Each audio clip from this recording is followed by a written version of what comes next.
Guys, our next guest is coming off a spectacular war against Corey Sandhagen in his big return. The former two-time UFC bantamweight champion on his way to what seems like another title shot next. The Dillashaw himself, TJ Dillashaw. Welcome back to Submission Radio, man. I appreciate it, man. Thanks for having me on. Pleasure's all ours, man. First off, dude, got to ask, how's the knee? You're about a week and a half removed from having surgery on your left knee to fix some tears. How's the knee feeling? I think it's been almost 3 weeks now since I had surgery. I think Thursday will be 3 weeks. It's actually a lot more painful than I expected. I've had a lot of surgeries. I had 3 shoulder surgeries. I've had a knee surgery before, but it was like a minor meniscus, so we just had to cut it out a little bit. Tons of stuff, but I didn't expect the knee to be as painful as it was done. But I mean, I kind of tore everything in my knee, so I did a good job of tearing it up. I completely ruptured my LCL. I did a giant medial and lateral bucket handle tear on my meniscus, and then partially tore my PCL. So not only did that have to do scope, that opened me up like a 10-inch cut on the side of my leg. I'd show you right now, but I'm actually icing. So oh wow, that's why I'm in bed right now. Mm-hmm. So in terms of recovery and everything, is it going to plan, or are the specialists saying that there's any sort of issues or anything? No, everything looks great, man. I was told 3 months. I'm doing everything I can to speed that up as far as all my recovery modalities. I'll head down to bioaccelerator here soon in Colombia, get some stem cells injected into this thing. Sitting in the hyperbaric chamber a good 4 or 5 days a week right now. Doing a good job of icing it, and I'm already starting to work out with my strength and conditioning coach, Coach Cal. So not only am I, taking my rehab serious, I'm also continuing to build. So I like to call it some construction rather than rehab. Yeah, I saw you doing some workouts with your coach. It looked kind of like you were training to, when you roll down the windows, like an old car where it doesn't have the electric thing. Yeah, but you were killing it. It's great to see when fighters are working out, even though like you can't do the lower body, you're doing the upper body. I wonder, as a guy who's obviously got fantastic footwork, when you heard about this and you knew you were going to have the surgery, how does that kind of affect things? Was there something in your mind where you're like, oh man, I got to, recover perfectly in order to utilize my full footwork? Because I know with your shoulder, it kind of affected things with your wrestling for the last few years. Yeah. No, I'm expecting full recovery. I mean, the knee's kind of a dumb joint, to be honest. It just has to bend like this, to where your shoulder has to be able to move in all different kinds of directions. And, I've heard that even going through shoulder surgery, your shoulder's never going to be the same. And I can vouch for that. Even though I've had 3 shoulder surgeries now, I got to make sure I'm careful and to continue to do my bands and strengthening, because otherwise it'll give out again, With the knee, I've heard nothing but great things on recovery as long as you treated correctly. I mean, so I'm not too worried about the footwork aspect of it at all. The rehab for knees has come a long way in the recent years. And I mean, I mentioned that great win, man, over Corey Sandhagen, and it's kind of understated how much you overcame in that fight. I mean, from being hurt in the fight itself to the horrendous training camp you had, and then you had to do the cut. How many times beforehand when you were going into that fight were you sort of going, man, this is a little bit tougher than what I thought it was going to be like? And what did you learn about yourself from actually getting through such a difficult experience on your big return? Man, I thought it was just like cursed. I thought my return was cursed. I couldn't stay fucking healthy. Excuse my language. The first camp was awesome. I was supposed to fight May 8th. Camp was going great, feeling awesome. 13 days. Well, I got cut 7 weeks before May 8th. A real big cut, but then I got cut even bigger 13 days before the fight, and that's when I posted about. So I got cut twice in that camp. So I did have to lay off of sparring a little bit, but ultimately that camp, I mean, injury-free other than the cuts, So unfortunately I had to pull out of that one. They pushed it all the way to July. I was hoping just to jump in June, just let the cut heal up and get after it. I've been waiting too long. And then, man, my body just was, I don't know, maybe it was just too long of a camp. I mean, I made sure I took a break, but I had a nerve thing in my foot that was killing me. It was actually the biggest problem. Everything was this nerve thing in between my toes and my foot, to where I had to wear shoes. And I remember 2 days before the fight, I was limping around during media day because I had to walk around barefoot to do pictures and all this stuff and wear our fight kit. And I was like, man, I really hope no one someone from Corey's camp sees me right now because I look straight up pathetic. And then I had a torn MCL on my right knee. My left shoulder was giving me problems. So I didn't spar at all my second camp. I was from the first camp, from when I got cut to the fight, I didn't do any kind of sparring. So, that was some of the ways in the back of your head, because I like to get ready. I like to be prepared. I like to do everything I possibly can to make sure your timing's there, everything. And it's something you got to kind of overcome and say, fuck it, man. It is what it's supposed to be. And just got to go out there and do this thing. Just kind of hold myself together the best I could to get to the fight, and whatever injuries I had there, just kind of had to ignore them the best I could, and not let them give you any kind of doubts. Yeah, and I think that's what makes the win even crazier, because then in the fight, you got hurt in the fight, and then the cut, it was just kind of like one thing after another. I know, like, obviously it'd be awesome to go in and get, like a 10-second knockout, injury-free, and then, get a bonus check and call it a day. But in some ways, was this kind of the perfect fight because there were so many people wondering, okay, well, how is TJ going to look coming back? He's a bit older, return from the sidelines. And, sometimes those quick wins, they don't answer a lot of those questions. But in a way, for you to go in, get the rounds in that you probably wanted to get in, and then obviously answer a lot of questions about, your heart, your composure, the way you can, go 5 rounds, the cardio's there, everything. Was it kind of the perfect win for you that it played out that way? I guess, I never want this to happen. I obviously don't want to get injured. I mean, nothing against Sandhagen. He's obviously a great opponent, a great athlete, but the way that first round went, I would end up putting him away in that fight. If I'd have had my knee underneath me. I mean, the last 10 seconds of that round, just to know what I did. I mean, I stood up and tried walking back to the corner, and my knee just kept shifting. I sat down, and after that first round, going into the second, which like, dude, my knee's fucked. And they couldn't hear that on TV because in the corner I said the F word, and they had to blur it out. But that's why I came out so flat-footed the second round. I let him take that second round for me, have a big round, because I was so worried about the knee. I didn't know what the hell I was going to do. I couldn't close distance. I remember I took his back in the second round, and I tried to throw my hooks in because I had full-on had his back. I went to go throw my hooks in on his back, and I had to push off him and bail off because my knee popped all the way out. So, I mean, it was I guess camp kind of prepared me to be able to deal with injuries in the fight, I guess, because, I mean, I had to kind of bury my injuries down deep during fight camp, and I had to definitely do it during the fight. And then let alone getting open in the second round of my eye, having to lie to the ref and tell him I could see, and I just didn't want the fight to get stopped. So you couldn't see, you had to lie. I mean, if you wiped it out, so you wipe out the blood, because where the cut is at, I mean, I can kind of zoom in for you. It goes right down here. So the cut I got cut in the original camp, it started here, went all the way across my eyebrow, but there's always like this big ball of scar tissue right here. So I knew it was like a question of it possibly opening, and when it did, it opened in a different direction, actually even worse, because the cut came down this direction, which let the blood just like leak right into my eye. So I actually I owe a lot to the cut man Tate, because the first minute and a half of every round, like, it was good. He got the bleeding to stop, stuffed the thing with Vaseline. So I owe him a huge thank you, because, I mean, that fight definitely could have been stopped. And, the doctor came in, I was like, man, I got it. Don't worry, I can see, and at the time I couldn't. He tried walking out. I made sure to take his little wipe he had, try to wipe my eye even more, and they told me I wasn't able to do that. So just kind of had to tough it out, really, to be honest. And the only reason why I'm happy with the performance that I put on was because of the adversity I had to push through. I definitely see myself being the more round athlete and being able to finish Sandhagen. He's great, though. Don't get me wrong, he's great, but there's just a lot of holes in his game that I proved that on one leg. If I would have been able to have both my legs underneath me, the takedowns would have been a lot easier when I took his back. I couldn't lift him or return him to the mat. Every time I go to lift, my knee wanted to slide out. So it was just, it was tough, man. It was tough to push through that and still know that I got the victory.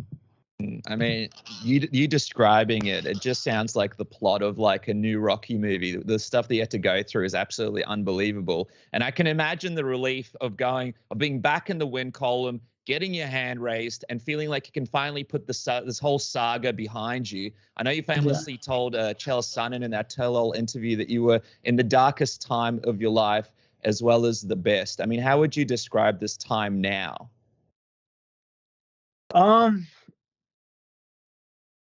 I guess a big middle finger to all the doubters, and huge hugs to everyone that stayed with me and supported me. And like I said, the greatest times and the worst times to that event. But I got to really find out who my friends are, who my teammates are, and who my closest ones are, because everyone wants to be your friend when you're on top of the world. Everyone wants to be your buddy. But when you hit rock bottom, that's when you find out who's really your ride or dies. So,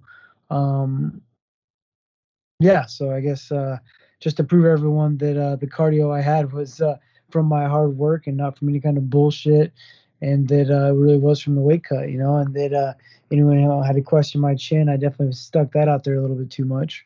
We won't dwell on the whole EPO thing because it's been covered to death. I know you've done like a million interviews, but because we haven't spoken to you for like 1,000 years, well, what I've always wondered, right? There's been times in my life where I go through shitty things and I'm like, man, I wouldn't wish this on my worst enemy. This is so crap, right? But then time passes and you look back on it and you're like, you know what? This shaped me to be the person that I am now. And I like who I am. So it's kind of like, well, I'll take it. Like if it wasn't for that, I wouldn't be who I am now. So I wonder, now that you've gone through it, now that it's behind you, like, do you regret it to the point where if you could jump in a time machine, you would change things? Like, I'm not a big regret person. I'm kind of like, you learn from stuff. Or is it a point where you learned so much, you went through enough stuff, and you're at the point where you can look and say, I learned enough to where I wouldn't change things, even if I could magically go back in time? Yeah, I don't know if I would, to be honest. It's a tough one though, because I mean, it was a lot of shit, but so much good came from it that I don't know if I would, because who knows what would come from it if I didn't, right? Like the businesses I've been able to start, the time I've been able to spend with my 3-year-old. I mean, I don't have to fight for a living anymore.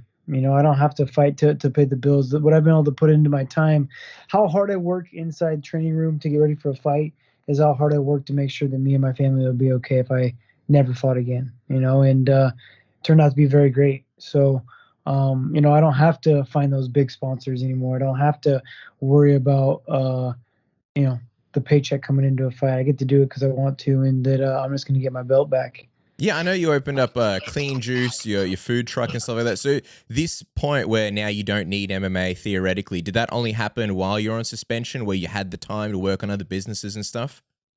Yeah, I started it after my second Garbrandt fight. I started to work with Clean Juice, but I never really started it until I got suspended because of just the time, and then also dealing with negotiations of leases and a bunch of stuff, ins and outs. But now going through it with the time off, I couldn't even imagine trying to do what I did with being in a fight camp, because not only do I own my own brick and mortar and I have a couple food trucks, but I'm the area developer for all of Southern California, and we plan on opening 63 stores from San Diego to North LA to Palm Springs. And so going through that process is it's a lot of work, man. Getting a team involved and making sure you're doing things right and putting the right kind of money and effort into the right kind of things. I mean, I wouldn't have had the time to do it, and you can't really trust someone else to do as good a job as yourself. Yeah, 100%.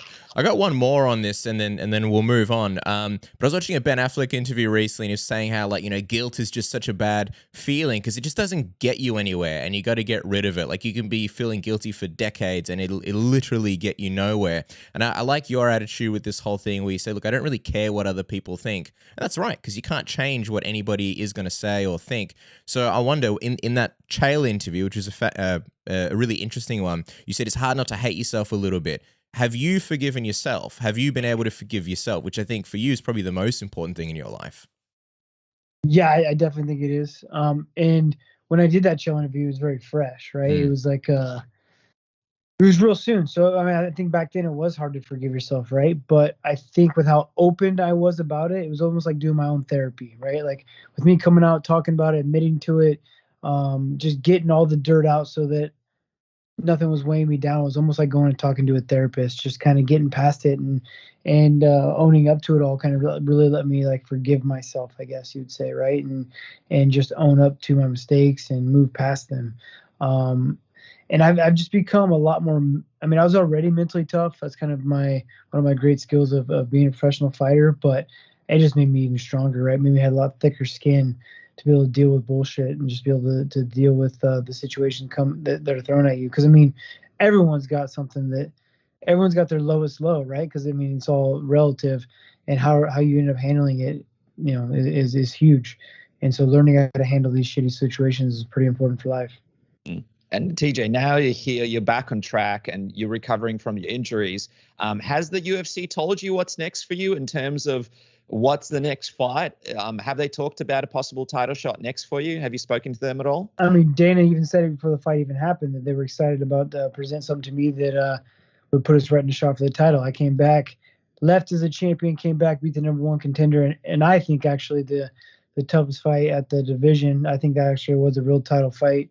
Yeah, man, of course I'm getting the title shot. There's no ifs, ands, or about it. If and ands are about it. You know what I mean? Like, it's perfect timing. I heal up. These guys aren't supposed to fight till October 30th, which puts them back in the cage, March, something like that, on a championship schedule. That was perfect timing for me to get ready, get back, and reclaim what's really mine. How do you think the rematch plays out between Yan and Aljamain Sterling? I know you're leaning one way, but how do you think the actual fight plays out?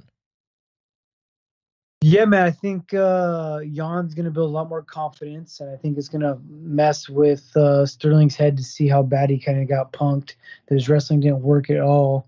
And him in the surgery he got done, man, I'm really questioning if he's ever going to really even come back to his full stability. I mean, that's a legit surgery. He went and got his disc replaced in his neck. I mean, I don't even know if you're going to ever really beat. I mean, we'll see. I mean, I'm not a doctor, but I think that's something I would have rolled with for a little bit longer and got some defenses under my belt and tried to make that cash while you can. Cause, I don't know, man. I mean, I just don't know how he's going to come back from it, but, even just the way the first fight played out, I just think Jan's got his number, Aljamain just doesn't have enough striking depth or danger to threaten Yan with strikes to set up his takedowns, right? Like these guys that Sterling's been able to beat, he's been desperately been able to get in on them and they freak out. But Yan was able to really keep his composure and not get overly aggressive and kind of play out Sterling in the first couple of rounds, let him gas out, and then just started punking him. So I think with that being said, it's going to be a little bit more of the same, maybe just a little bit sooner even. Do you consider Aljamain the real champion of the division at the moment? I mean, he did. That was an illegal knee, and it's just so hard to accept the belt that way, though, right? It's like so hard to be the champion. Maybe I can accept that it being like if it was a lower end, if it wasn't a title fight, yeah, you get the win, right? But to say you're a champion off of disqualification is just crazy. I do say that Yan deserved to lose the fight because he did something blatantly illegal, but no, I wouldn't say that in my mind. Sterling is a champion. It'd be interesting if you guys never got it. Do you think Sterling will come back around? Like if it is kind of the way you're leaning, where it's probably going to be you and Yan in your mind. Do you think Sterling will come around and then you'll eventually fight him? For the title. He's tough. I mean, yeah, man, he's definitely tough. He's got a great skill set to him. It's always a possibility. I mean, you never count anyone out. I mean, there's so many guys that can make a run, right? But it's nothing. I'm not worried about it though. Got to ask you though, because obviously he did an interview recently and he spoke about what he called the Neddleshaw Effect. Obviously, it's something that you're going to encounter if you ever fight him and the build up. He basically took issue with the idea that you came clean. He said, "Oh, it's only because you got caught." He says that he'd fight you, but he'll have it in the back of his mind. How do you take those comments? Have it in the back of his mind. What does it matter? I mean, I get drug tested more than any athlete that's in the UFC. Which even before I even got in trouble, I was being tested very much because I was a champion, right? So they can say all they want. The proof is in the pudding. I mean, they even went back and retested all my samples that they have on file and using the same test and nothing came up. So I understand. I mean, it makes sense that people, they're going to use that ammo against me. That's obviously going to happen. But you just put two and two together. What did I just forget how to cheat all of a sudden? Like I just knew how to cheat. And then like one day I was like, nah, I'm just going to not do it, and just for not get caught this time. It makes no sense. So can't put any weight on it whatsoever. Yeah, that's right. Speaking of things that don't make sense, it doesn't make sense to be carrying around a massive bush in your pants this August as we head closer to Father's Day. I got to be honest, I know we make a lot of ball jokes here during these Manscaped discussions, but for me, the least favorite part of Father's Day is finding a freaking gift. Every year, I have to rack my brain of what to get my dad. This year, Make it simple. Get your hairy dad, or for all you sugar babies out there, your hairy daddy, get him a nice ball trimmer, because you might think he's got it all covered down there, but he probably doesn't. He probably has no idea what he's doing. And if he's anything like my dad, single and getting older by the day, he probably needs a female companion, and Manscaped's going to help him out. My dad uses that little, brush with the mug with the soap in it, patting his face and probably everything else. Just get in the Manscaped Lawnmower 4.0. Pretty much space tech technology. Won't cut you with the skin safe technology. 7,000 RPM of power. It's got the LED light. The 4.0, you can turn the LED light off if you want. It's got a travel lock so it doesn't go off in your bag and waste half the battery. It's waterproof, lasts for ages. What more could you want? It's a great gift. They're giving it away with 20% off using the code submission and free shipping. You can even get one for yourself, matching gifts, one for you, one for dad. Father's Day sorted. More time in your life to worry and think about other things than, gee, what kind of gift am I going to get? Use the code submission, get that 20% off and get that free shipping. Isn't that right, Dennis? That's right, man. And if you want to get some cash together to get all your Father's Day presents cooking, why not go into MyBookie right now and take advantage of up to a $1,000 bonus on your first deposit with the promo code submission. I know Manny Pacquiao is back this weekend. You got Jared Cannonier versus Kelvin Gastelum. So many fun fights to make some money on. Make sure to go to MyBookie today. You can bet anything, anywhere, anytime with MyBookie and the code word submission. And Cass, for people out there right now in lockdown, you got to make sure you're prepared for the next big matchup, whether it's UFC 266, the AFL, NRL, or even the NBA starting back up. Match Pint shows you the absolute best sporting pubs in your area and exactly what fixtures they're showing. You can download the app today by clicking the link in our description below, and you got to put an end to those annoying calls to pubs trying to find out what they're showing. Match Pint is your best mate for sport. Make sure to download it today. By the way, TJ, Jose Aldo called you out after his win over Pedro Munoz at UFC 265. What did you make of that call out, man? I've actually been called out by, I think, every fighter in the, for sure, top 5, if not top 10, after they won a fight. Before I came back and fought Sandhagen, I swear every fighter called me out because it makes sense. I mean, I'm the true champion of the division. You're going to try to build your name off me thinking that I've been out for 2 years, that I'm coming off all this drama, that I'm not going to be the same fighter. And Sandhagen made that mistake as well. And now he's going, having to go further back to get to a title.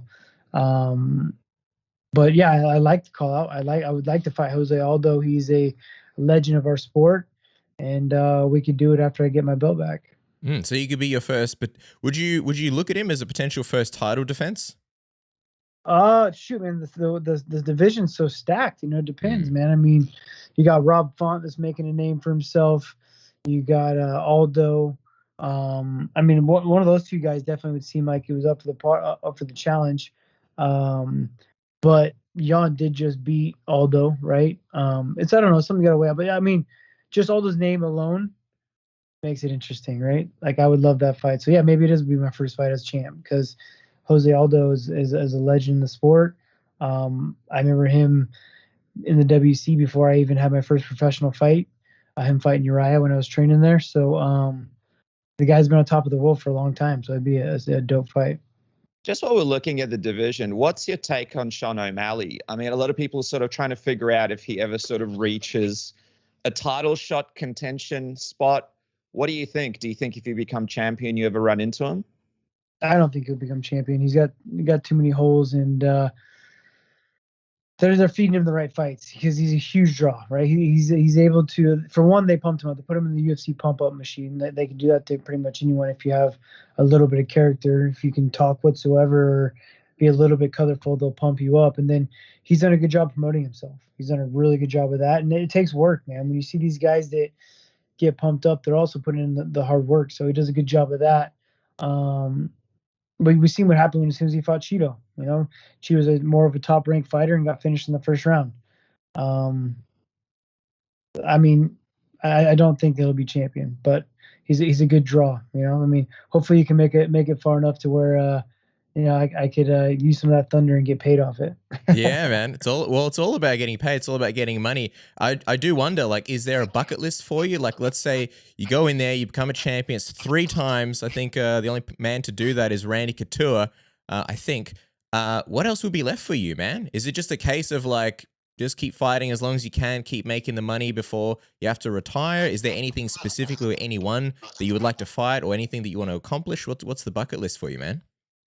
To be honest, as long as I'm just driven to be the best. As soon as I lose that hunger to do that, there's no sense, right? Like as soon as I feel myself slipping and not wanting to wake up and put in those extra hours and don't feel that drive to be all that I could possibly be in this sport, then that's when I need the people around me to kind of point that out, right? If I can't do it myself, even because you see it every day, guys fighting way past their prime, fighting way past what they should be doing, and unfortunately not listening to either people around them or not having the people around them to tell them that, right? So it's when I lose that drive. I don't have an exact number set on it because I've done that before. I remember telling my wife, I was like, I don't see myself fighting past 35 years old. Huh. Well, shit, I'm 35 years old. Well, I mean, obviously that suspension that maybe probably won't make me want to fight longer, right? But to see what my body's able to do at this age is quite impressive. And so I don't see myself not wanting to be the best anytime soon. And I mean, the hunger of wanting to fight and being back in there and now being able to do that, I imagine that would be pretty high as well. Just one more thing, TJ. We had Urijah Faber on the show recently, and he said that Sean Shelby was kind of joking with him and saying, hey, when are you going to fight TJ? Was that a fight that the UFC approached you about at any point? Was that on the table at all? They kind of somewhat mentioned it when I first thought about my comeback, and I laughed at it because it made no fucking sense. Excuse me, it made no sense. You can swear, it's all right. What? All right, cool. Yeah, it made no fucking sense to me because, I mean, the guy, I mean, I have nothing to gain out of that fight and everything to lose. For one, I don't want him to even get a fight off my name, for one. And then two, it's like, what does that do for me? You know, I'm fighting Corey Sandhagen, the #1 ranked guy in the division other than the champions. And and it was kind of like a only one person part of the UFC would want it, and the rest of them were kind of even mad that it was even mentioned. So it was to be just like a joke, you know. I think really they wanted to get his ass kicked so they can kick him out of the UFC. I was going to ask you how did the UFC take it? Because the UFC loved the big feuds and the big drama and all that kind of stuff. Were they cool with it when you were like, look, I'm just not interested? And No, like I said, only one of them somewhat offered it, so it wasn't like a real offer. You know, I mean, I think someone really just wanted Uriah to get his ass whipped, and so they wanted to throw it out there. I mean, to be honest, look, Urijah Faber is way past his prime. He's got no business being in the UFC, and I think the only fight for him would be some sort of big drama fight like that, right? Other than me, like, what makes sense for him who to fight? You know, so. Why even give him the chance to make any kind of fame or money off my name and fight me? Because I'm the only fight left for him, I guess you'd say, right? But it makes zero sense for me. I'm coming back to be the greatest bantamweight of all time. He's only there to have the most title losses of all time. And we sort of spoke about that with Uriah. I was saying how, like, you're obviously, your trajectory is going for the title, so for you guys to fight would be a bit of a detour. And he was pretty like realistic about it. He said, look, I'm not chasing that fight, but if it was offered for good money, then sure, why not, kind of thing. He kind of joked about, he was like, look, I don't think TJ wants me coming back and digging up the bones of the last 10 years. But I was kind of wondering, like, at this point, with everything out in the open, is there even anything to dig up? You know what I mean? I feel like the biggest thing kind of came out. Would there even be anything that he could even bring up? No, not at all. But it's just the fact of, like, I dealt with alpha male and fighting Garbrandt, right? Like, I'm so over it. I'm just so over another thing. Like, I don't need I don't need the money no more. Right? I don't have to fight. I mean, obviously, yeah, everyone wants to get paid. I want the big paychecks, right? But I don't need to do something I don't want to do for money.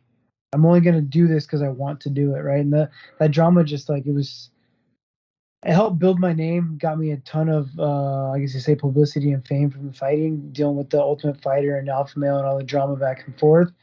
But I don't want to do it again, right? Like, I already fought the tougher of the two fighters. Garbrandt's the tougher of the two guys, and I proved myself against that team. So I got nothing else to do with him, to be honest. Well, I'll tell you something, TJ. One thing for certain is fans are super excited to see you back in action, and we wish you a very speedy rehab and recovery so we can see you back in there. Guys, make sure to follow the man at TJ Dillashaw and check out his very own food truck, Clean Juice.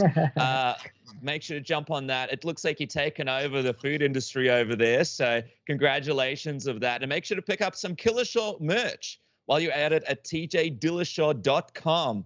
Some awesome merch over there. TJ, thanks heaps for the time, man. Oh, of course, man. Thanks for having me on.